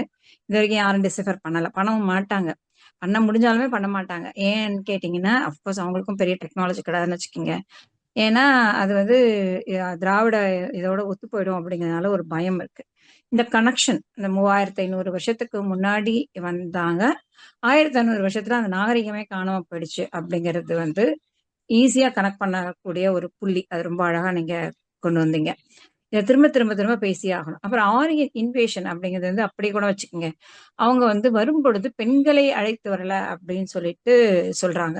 அதனால இங்க இருக்கிற பெண்களை தான் அவங்க வந்து பயன்படுத்தி இருக்கிறாங்க அவங்களோட இனப்பெருக்கத்துக்கு. அதனால இனக்கலப்பு நடந்திருக்கு. அப்புறம் எந்த இனமுமே வந்து ரொம்ப ஸ்ட்ரிக்டா அப்படி ஃபாலோ பண்ணவும் முடியாது. ஒண்ணு. இன்னொன்னு, நமக்கு இங்க கேரளால இருந்த அந்த தரவாடு முறை அப்படிங்கிறது வந்து ரொம்ப அப்பட்டமான ஆரியத்திற்காக பெண்களை வச்சுட்டு இருக்கிற ஒரு சிஸ்டம், ரிசர்வ் பண்ணி வச்சுட்டு இருக்க ஒரு சிஸ்டம். அவங்கள நாயர் குடும்பத்துல பிறந்தவங்களை யாரு என்ன பண்ணலாம், அது ஒரு பெரிய டீட்டெயிலான ஒரு விஷயம். எந்த குடும்பத்துல பிறந்த முதல் பையன் மட்டும் கல்யாணம் பண்ணலாம், மற்றவங்களுக்கு கல்யாணம் கிடையாது. அவங்க வந்து நாயர் குடும்பத்து பெண்கள் கூட போய் உறவு வச்சுக்கலாம், அங்கேயே இருந்துக்கலாம். இப்படிலாம் ஒரு உலகத்திலே இல்லாத ஒரு வித்தியாசமான சிஸ்டம். அது வேற இத்தனை வருஷம் அதை பர்பச்சுவேட் பண்ணியிருக்காங்க. இத்தனை வருஷம் அதை நிலைநிறுத்தி அவங்களோட இனப்பெருக்கத்தை அவங்களுடைய ஜீன்ஸை கடத்தி இருக்காங்க இந்த வழியா அப்படிங்கிறதும் வந்து பார்க்க வேண்டியிருக்கும். அவங்க பெண்களை அழைச்சிட்டே வரல அப்படிங்கிறத உண்மைதான். ஏன்னா அவங்க பெண்களை அழைச்சிட்டு வரலாங்கிறதுனால தான் அவங்களுடைய வேதங்களை வந்து பெண்கள் அவங்க வீட்டுல இருக்கிற பெண்களை கேட்கக்கூடாது, அவங்க சூத்திரர்கள் தான் அப்படிங்கிற மாதிரி வச்சிருக்காங்க. அவங்க வீட்டுல இருக்கிற பெண்கள் இவங்களுக்காக வேலைக்காகவோ இல்ல அடிமைகளுக்காகவோ இவங்களுடைய பண்றதுக்காக தான். அது வந்து ரொம்ப கிளியரா நிறைய இடங்கள்ல பார்க்க முடியுது. இன்னும் ரொம்ப முக்கியமான ஒரு கேள்வி, நானும் இந்த கேள்விதான் எப்பயுமே கேட்பேன். நீ வந்து காட்டுமிராணின்னு சொல்லாத, நீ வந்து அந்த கால விஷயத்துல பேசாதன, நீ முதல்ல கடவுள் இல்லைன்றது பேசாதன, நீ முதல்ல ராமாயண மகாபாரதத்தெல்லாம் தூக்கி போடு, அப்புறமா நான் பேசல அப்படின்னு சொல்லுவோம். ஆனா வந்து ராமாயண மகாபாரதத்தை தூக்கி பிடிச்சிட்டே இருப்பாங்களாம். இவங்க பேசுற 4 வர்ணத்தை வந்து அப்பப்ப பேசுவாங்க, அப்பப்ப விட்டுருவாங்க. ஆனா நம்ம வந்து இதை பத்தி கேட்கவே கூடாது. ரிக்வேதம் ஓகே, இப்போ நம்ம மாடர்னிட்டிக்கு வரணும்னா எல்லாருமே மாடர்னிட்டிக்கு வரணும். ஒரு சார் மட்டும் இந்த நிலைமைக்கு வந்திருக்கிறோம். ஜெயா சுவாமிநாதன் பண்றதெல்லாம் ஒரு மிகப்பெரிய அட்ராசிட்டி. அதுவும் அந்த மாதிரி ஒரு பொசிஷனை எடுத்துக்கிட்டு மட்டுமே அதை ஒன்ன வச்சுக்கிட்டு இவ்வளவு தூரம் பண்றதுங்கிறது பெரிய அட்ராசிட்டி தான். எந்த விதமான நேர்மை எதுவும் கவலை எதுவுமே கிடையாது. தூக்கி கொண்டாடுறதுக்கு ஒரு கூட்டம் செத்து வச்சிருக்காங்க. அதாவது நீதிபதிகள் அவங்களா உட்காந்துருப்பாங்க, நாம சட்டம் இயற்றினாலும் அப்படின்னு சொன்னாங்க. ஆனா நீதிபதிகளா கூட உட்காரல, கட்ட பஞ்சாயத்து ஆளுங்களா உட்காந்துருக்காங்கிறது ரொம்பவே கஷ்டமான ஒரு விஷயம். அப்புறம் இன்னும் இந்த புராண கதாபாத்திரங்களை இன்டர்பிரட் பண்ணதுல புதுமை பித்தன், ஆமா, அதை விட நான் புதுமை பித்தனோட அகலிகை படிச்சிருக்கேன். அது ஒரு ஒரு வாசிப்புக்கு ஓகே, அவ்வளவுதான். அதுக்கு மேல எனக்கு அதில் பெரிய இது இல்லை. நான் அண்ணா அவர்களுடைய நீதி தேவன் மயக்கத்துல அந்த ஆர்குமெண்ட்ஸ் வரும் பாருங்க, அது ரொம்ப அது எப்படி இப்போ ஒரு பெரிய இலக்கியமா எதிர்ப்பு பேசுறதுனால மட்டுமே புதுமை பத்தனையும் அப்படிதான் சொல்றாங்கன்னு வச்சுக்கோங்க. நிறைய பேர் இவனை ஏத்துக்கிறது கிடையாது. அவர் வெளிநாட்டு இலக்கியங்களை படிச்சுட்டு வந்து காப்பியை அடிச்சிட்டாரு அப்படின்னு. காப்பியெல்லாம் அடிக்கிறதுக்கு வாய்ப்பே கிடையாது. ஏன்னா அங்கங்க சீதை இருக்கிறாங்க. அகலிகை கதை எப்படி வரப்போகுது இங்க அகலிகை கதையை அப்படி அகலிகை ராமர் ரொம்ப நல்லவர்னு, சீதை ஒரு டயலாக் பேசுவாங்க பாருங்க, அடி நீ அப்படியே அடிதான் பேச ஆரம்பிப்பாங்க. அவரை போய் நல்லவன் சொன்னியே நீ அப்படின்னு ஆரம்பிப்பாங்க. ஒரு பக்கத்துக்கு ஒரு டயலாக் எழுதியிருப்பாரு. ஓகே, அகலிகை பத்தி அகலிகை ராமரை பத்தி ரொம்ப அப்பா அவர் மாதிரி நல்லவர் யாருமே கிடையாது அப்படின்னு பேசுறவன சீதை நீ என்ன அசடே, அப்படியோ பெண்ணே, நீ எப்படி பேசுற ராமரை பத்தி போய், அவரை எவ்வளவு கேடு கட்டவன்னு சொல்லிட்டு ஒரு பக்கத்துக்கு பெரிய டயலாக் எழுதியிருப்பார். ரொம்ப நல்லா இருக்கும். அந்த டயலாகோட ரிதம் எல்லாமே ரொம்ப நல்லா இருக்கும் நீதி தேவன் மயக்கத்துல. அது நிஜமாவே ஒரு பெரிய இலக்கியமா பேசப்பட்டிருக்க வேண்டிய விஷயம் நீதி தேவன் மயக்கம். ஆனா அது அந்த அளவுக்கு பேசப்படலை. அதுக்கப்புறம் ரொம்ப ரீசெண்டா ஒரு ஆதர் ஓல்கா அப்படின்னு சொல்லிட்டு ஆந்திரால இருந்து எழுதிட்டு இருக்காங்க. அவங்க ஆரம்ப காலத்துல கல்லூரி காலத்துல நக்சல் இயக்கத்தோட தொடர்பு இருந்தவங்க. அதுக்கப்புறம் அந்த நக்சல் இயக்கத்துல பிடிக்காம வெளியில வந்துட்டாங்க. ஏன்னா பெண்கள் அங்கேயுமே டீ சர்வ் பண்றதுக்கு தான் யூஸ் பண்றாங்க. நம்ம போய் ஏதாவது ஒரு கருத்து சொன்னா அந்த கருத்தியல் அரங்கத்துக்கெல்லாம், அதாவது கருத்தியல் அரங்கன்னா பெரிய யூனிவர்சிட்டி டிஸ்கஷன்லாம் கிடையாது, ஒரு குரூப்பா உட்காந்து பேசுவாங்க இல்லையா, அந்த கருத்தியல் அரங்கத்துல கூட நம்ம டீ மட்டும் தான் சர்வ் பண்ண முடியும், கருத்துக்கள் சொல்றதுக்கெல்லாம் நம்மள அலோவ் பண்றதே கிடையாது. அந்த அளவுக்கு தான் நக்சல் பாரி இயக்கமும் இருக்கு அப்படிங்கிறது அவங்களோட விமர்சனம். ஓல்கா ஒரு முக்கியமான எழுத்தாளர். நிறைய பெண்ணிய கட்டுரைகள் நிறைய எழுதியிருக்கிறாங்க. கட்டுரைகள், கதைகள், முக்கியமா கதைகள் நிறைய எழுதியிருக்காங்க. இங்க நமக்கு அவ்வளவு பரிச்சயம் இல்லை. இப்ப மீட்சி அப்படிங்கிற அந்த நூல் மொழிபெயர்த்திருக்காங்க. அதுல அவங்க சொல்றது ராமாயணம் மகாபாரதம் ஆரிய திராவிட போர் அதைதான் அது டிஸ்கிரைப் பண்ணுது அப்படிங்கிறத கிளியரா ஆரம்பிச்சிருப்பாங்க.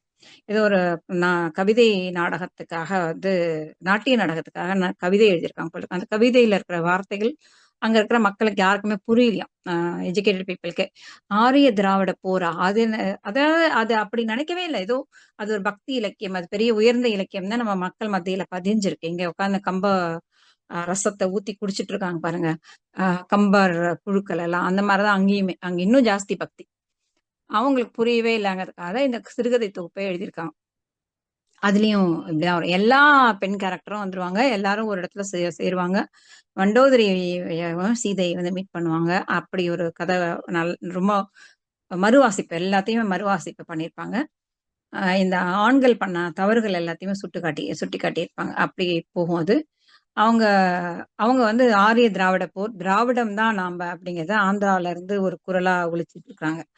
அதையும் பதிவு பண்ணணும்னு நினைச்சேன். முடிஞ்சவங்க படிச்சு பாருங்க. மீட்சி ரொம்ப சின்ன புக் தான், டக்குன்னு முடிச்சிடலாம்.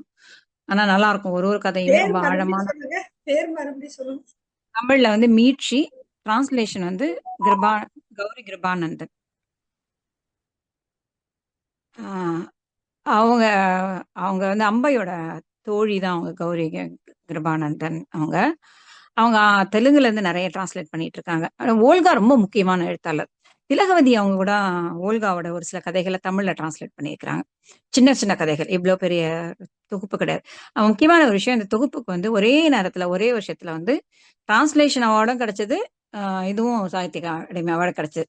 இப்போ ஓல்கா சொல்றாங்க, இப்போ நான் அந்த தொகுதியை எழுதுனேன்னா என்னை உயிரோட கூட வைக்க மாட்டாங்க. அது அந்த பீரியட்ல எழுதிட்டேன், அந்த பீரியட்ல எனக்கு அவார்டும் கொடுத்துட்டாங்க அப்படின்னு சொல்லியிருக்கிறாங்க. ஏன்னா இப்ப நாளுக்கு நாள் இந்த மத தீவிரவாதம்ங்கிறது ரொம்ப சகிப்புத்தன்மை இன்மை அப்படிங்கிறது ரொம்ப ஜாஸ்தி ஆயிட்டே போகுது. ஓகே, இது எக்ஸ்ட்ரா விஷயங்கள். இந்த கீழடி விஷயத்திலையும் வந்து அங்க கடவுள் சிலையே கிடைக்கல அப்படிங்கிறது வந்து இவங்களால இன்னமும் ஒத்துக்கவே முடியல. இது ரொம்ப முக்கியமான ஒரு விஷயமா இருக்கு. ஆதி மனிதர்கள் கிட்ட வந்து அந்த அத்தனை 1000 வருஷத்துக்கு முன்னாடி இருந்த ஒரு சிவிலைசேஷன்ல ஒரு எந்த சடங்குகளும் இல்ல. சடங்குகள் இருந்தாலும் ரொம்ப ரொம்ப மினிமம். யக்ஷி அப்படிங்கிறது வந்து நமக்கு இந்த சைடு தான். அங்கேயும் வேற பேர்ல இருக்கும்னு வச்சுக்கோங்க. அப்படி ஒரு இது இருந்தாலும் அது வந்து இஷ்ட தெய்வதை அல்லது இறந்து போன ஒரு பெண் அல்லது ரொம்ப ரொம்ப விஹமண்டா இருக்கிற ஒரு பெண் அப்படியானவங்கள தான் யக்ஷியா டிஸ்கிரைப் பண்றாங்க. அது தவிர வேற எதுவுமே இல்ல அப்படிங்கிறாங்க. ஆமா. அந்த சிலை கூட பார்த்தீங்கன்னா, அந்த நிக்கிறது அந்த நாட்டிய மங்கை நிக்கிற மாரி ஒரு சிலை இருக்கும்ல. இதுல அம் சிந்து சமவெளி நாகரிகத்துலன்னு. அதுவே ரொம்ப ஒரு கெத்தா தான் ரொம்ப யாருக்குமே பயப்படாம ஒரு துணிவோட நிக்கிற ஒரு சிலையா தான் இருக்கும். வழக்கமான நாட்டிய மங்கைகள் அப்படின்னா ஒரு வெட்கம், ஒரு பயம் அப்படியெல்லாம் எதுவுமே இல்லாம, தலை நிமிர்ந்து நேருக்கு நேரா ஒரு பார்க்குற ஒரு ஆளா தான் இருக்கும். சவாலுக்கு வா அப்படிங்கிற ஒரு போஸ்டர்ல தான் அந்த சிலையே செஞ்சிருப்பாங்க. ரொம்ப பண்பட்ட ஒரு சமூகமா இருந்தது. இப்படி காணாம போனதுங்க ரொம்ப ஆச்சரியம். நதிகள் வந்து இடம் மாறுறது ரொம்ப சாதாரண விஷயம் தான். ஆனா, அந்த நதி இப்ப காணாமயே போயிடுச்சு அப்படிங்கிறதுக்கு, சும்மா அத தேடிட்டே இருக்கிறதுக்காக இவ்ளோ பணம் கொட்டுறவங்க, இங்க சவுத் இந்தியால நடக்கிற சவுத் இந்தியால எக்ஸ்கவேஷன் சென்டர்ஸே பார்த்தீங்கன்னா, ரொம்ப ரொம்ப ரொம்ப கம்மியா தான் இருக்கு. அந்த அளவுக்கு கம்மியான ஃபண்ட்ஸ் தான் இங்க குடுத்துருக்காங்க. தமிழ்நாடு ஸ்டேட் கவர்மெண்ட்டே எல்லாத்தையும் ஃபண்ட் பண்ணி தான் நடத்திட்டு இருக்காங்க. இப்ப நமக்கு கீழடி இருந்த இடங்கள்லாம் ஒரு காலத்துல ஆறு ஓடி இருக்கும். ஆனா, இப்ப அங்க ஆறு இல்ல. ஆறு வந்து திசை மாறி வேற பக்கம் ஓடிட்டு இருக்கு. அது எல்லா இடங்கள்லயும் நடக்கிறது தான். ஆனா, அதுக்காக வந்து இல்லாத ஆற இன்னும் தேடிட்டு இருக்காங்க. அதுவும் நீங்க சரஸ்வதின்னு போட்டீங்கன்னா நெறைய இடத்துல கிடைக்கும். இப்ப கண்டுபிடிச்சோம்னு ஒரு கதை சொல்லுவாங்க. அப்புறம் இன்னும் கொஞ்ச நாள் கழிச்சு இன்னும் தேடிட்டே இருக்கணுவாங்க. இத மாத்தி மாத்தி சொல்லிட்டே இருக்கிறது வந்து இந்த விஷயங்கள லைவா வச்சுக்கிறது. இவங்களோட அத்தனை தில்லுமுல்லு வேலைகளும், இந்த ஒரு சிறுபான்மை சமூகம், வெளியில இருந்து ஒரு இந்த சமூகம் வாழறதுக்கான கட்டுக்கதைகள். கட்டுக்கதைகள் மேல மட்டுமே எல்லாத்தையுமே கட்டி அமைச்சுட்டு, அ இன்னமும் ஆண்டுகிட்டு இருக்காங்கன்னு தான் சொல்லணும். முழுசா அவங்களுடைய பிடியிலருந்து வெளியிலயே வர முடியல. அதுவும் இன்னொன்னு என்னன்னு கேட்டீங்கன்னா, ஏதோ ஒரு காலத்துல சொன்னாங்க, ஏதோ பண்ணா அவங்க மட்டும் எல்லாத்தையும் விட்டுட்டு போய் ஃபாரின்ல போய் ஒழுங்கா செட்டில் ஆயி, அவங்கவங்க படிப்பு, வேலைகள் எல்லாத்தையும் பார்த்துக்கிறாங்க. ஆனா இங்க இருக்கிறவங்கள வாழ விடாம அழிக்கிறதுங்கிறது ரொம்ப ஜாஸ்தி பண்றாங்க. நம்ம புதிய குரல்ல தான் இன்னைக்கு தான் நான் நேத்து ஷேர் பண்ணி தான் நினைக்கிறேன். பார்ப்பான் வந்து நாட்டோடைய வளங்கள வந்து அழித்தொழிக்கிறது தான் அவன் வேலை.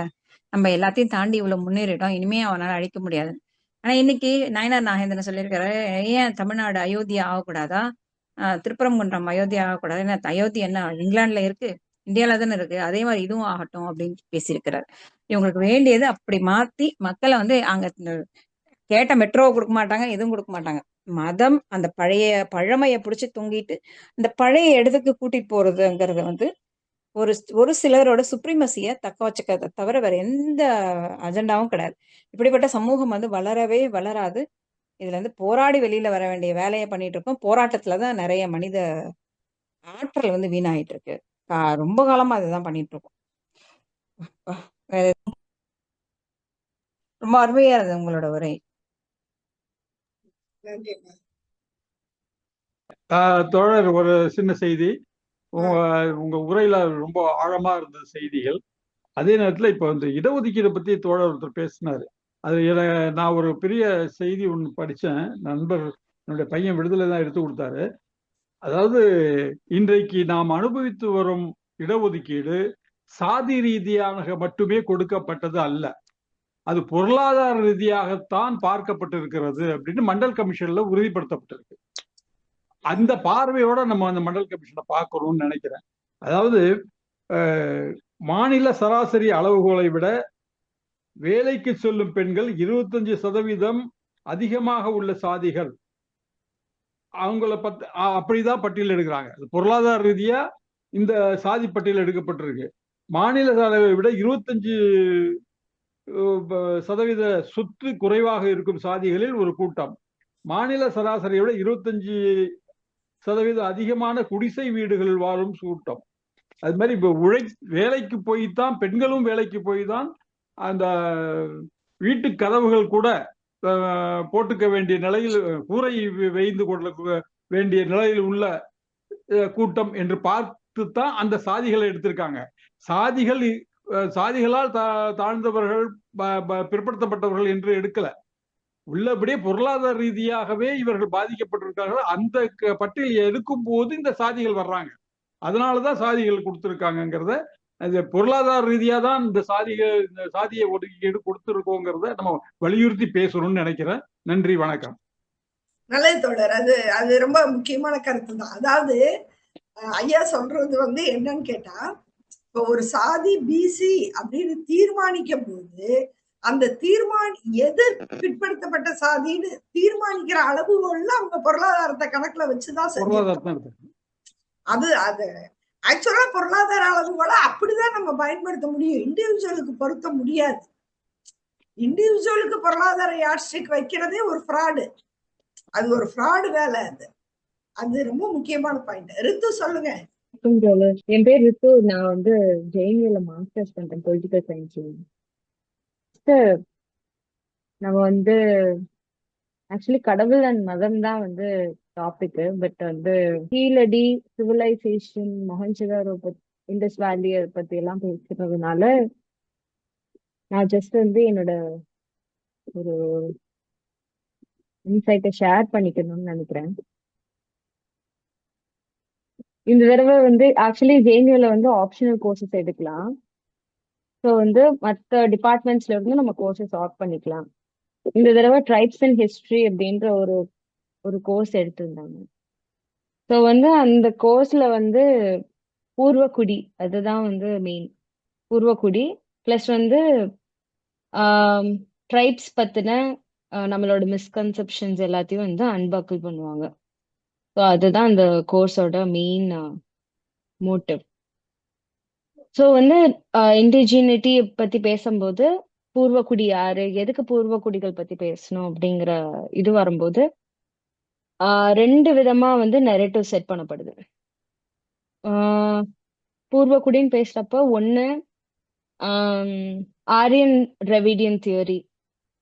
அது வந்து ஃபர்ஸ்ட் வந்து பிரிட்டிஷ் கொலோனியல் அட்மினிஸ்ட்ரேட்டர் ஒருத்தர் வில்லியம் க்ரூக்ங்கிற ஒருத்தர் தான் வந்து ஃபர்ஸ்ட் முன்னாடி வைக்கிறாரு 19th செஞ்சுரி சம்திங்ல. இல்ல அதுக்கு முன்னாடி பிரிட்டிஷ் பீரியட்ல அவர் வந்து பிரிட்டிஷ் அட்மினிஸ்ட்ரேட்டரா இருக்காரு. அவரு தான் முன்வைக்கிறாரு. ஸோ வந்து அவர் முன்வைக்கிறப்ப அந்த தியரிய வந்து நெகேட் பண்றதுக்கு இந்த காலத்துல வர ஹிஸ்டாரியன்ஸ் வந்து ஒண்ணு என்ன சொல்றாங்க, நீங்க சொன்ன மாதிரி அது வந்து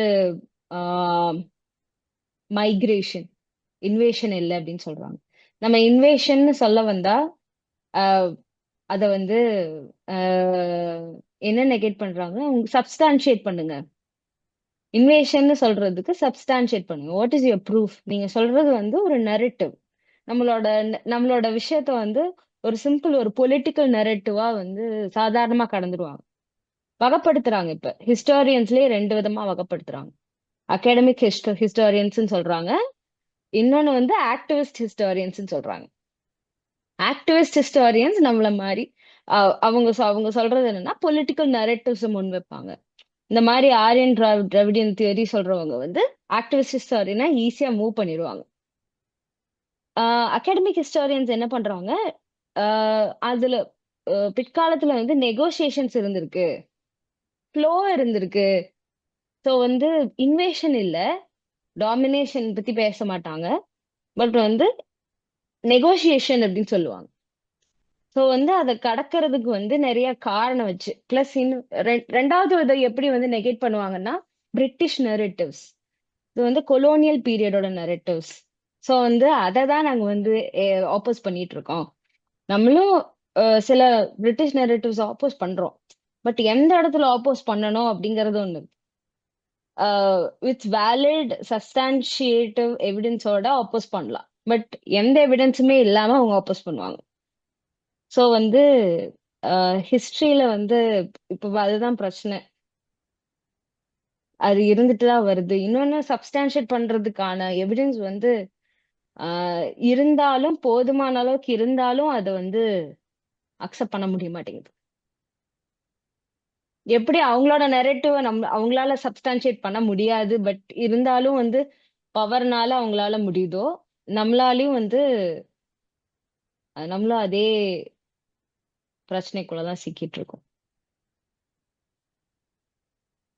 அதுதான் இல்ல நீங்க சொல்ல வர்றது வந்து இந்த 2 நரேட்டிவையும் வந்து நம்மளால ப்ரூவ் பண்ண முடியாதுன்னு சொல்றீங்க. ஆஹ் இல்லைங்க தோழர். இன்வேஷன் இருந்துருச்சு அப்படிங்கிறதுக்காக அவங்க ப்ரூஃப் கேக்குறாங்க சப்ஸ்டான்ஷியேட் பண்றதுக்கு. இல்ல அதே மாதிரி அவங்க ஸ்லோவா தான் இங்க உள்ள வந்தாங்க அப்படிங்கிறதுக்கான ப்ரூஃபும் இல்ல. ரெண்டுத்துக்குமே ப்ரூஃப் இல்ல, ரெண்டுமே நரேட்டிவ் தான். ஆமா ஆமா 3500 வருஷத்துக்கு முன்னாடி நடந்ததுக்கு என்ன ப்ரூஃப் கொடுக்க முடியும்? இப்போ இல்ல அவங்க நான் சொல்ல வர்றது இல்ல, நீங்க சொல்றது புரியுது. கரெக்ட் தான். இல்ல நீங்க பேசுறது புரியுது, நீங்க சொன்னது கரெக்ட் தான். அவங்க எப்படி பவரை வச்சு அவங்க வந்து ஆமா இதுதான் கரெக்ட்னு சொன்னாங்களோ அதே மாதிரி பவரை வச்சு நாமளும் இல்ல. ஒரே விஷயம் தான், நீ ஒத்துக்காத, நீ உன்னோட ஸ்டாண்ட்ல நில்ல, நான் ஒத்துக்க மாட்டேன், என் ஸ்டாண்ட்ல நிப்பேன், அவ்வளவுதான். ஏன்னா ரெண்டு பேரும் நம்மள ஒரு வந்து இடத்துக்கு வந்து கரெக்ட். ஆனா நம்மள இப்போ நான் வந்து அந்த இடத்துல வந்து ஒரு அசைன்மெண்ட் பண்ணும்போது, ஒரு டேர்ம் பேப்பர் பண்ணும்போதும் நான் இந்த மாதிரி ஒரு கருத்தோட போகும்போது என்னை எப்படி சொல்லி மூவ் பண்ணுவாங்கன்னா, you are activist historian, you are not an academic historian. Academic historian சொல்றவங்க அங்க ஒரு பிரிட்டிஷ் கொலோனியல் நரேட்டிவ் இருக்கு அப்படின்னு சொல்றவங்க உங்களோட அகாடமிக் ஹிஸ்டோரியனா கன்சிடர் பண்ணிப்பாங்க. இல்ல இப்போ இன்னொன்னு இந்த ஹிஸ்டரி, எனக்கு ஒரே ஒரு கொஸ்டின்மா, இந்த ஹிஸ்டரி இப்போ இருக்கிற ஹிஸ்டரி எழுதுற முறையே யார் சொல்லி கொடுத்தா? பிரிட்டிஷ் தான் சொல்லி கொடுத்தாங்க, ரைட்டா? அதுக்கு முன்னாடி நம்ம கிட்ட இருந்தது கதையும் புராணங்கள் மட்டும்தான் இருந்திருக்கு. அதுதான் நமக்கான history writing, way of writing history. அதுவும் எஸ்பெஷலி நார்த் இந்தியால கல்வெட்டுகள் கூட அங்க கிடையாது. சவுத் இந்தியால தான் உங்களுக்கு வந்து எழுத்து வடிவத்திலான ஆதாரங்கள் கிடைக்கிறது எல்லாமே சவுத் இந்தியால மட்டும்தான் கிடைக்குது, அங்க எதுவுமே இல்லை. இப்படி ஒரு கலாச்சாரத்தை வச்சுக்கிட்டு எல்லாமே நெரட்டிவ்ஸை மட்டும்தான் அவங்க வாழ்ந்திருக்காங்க.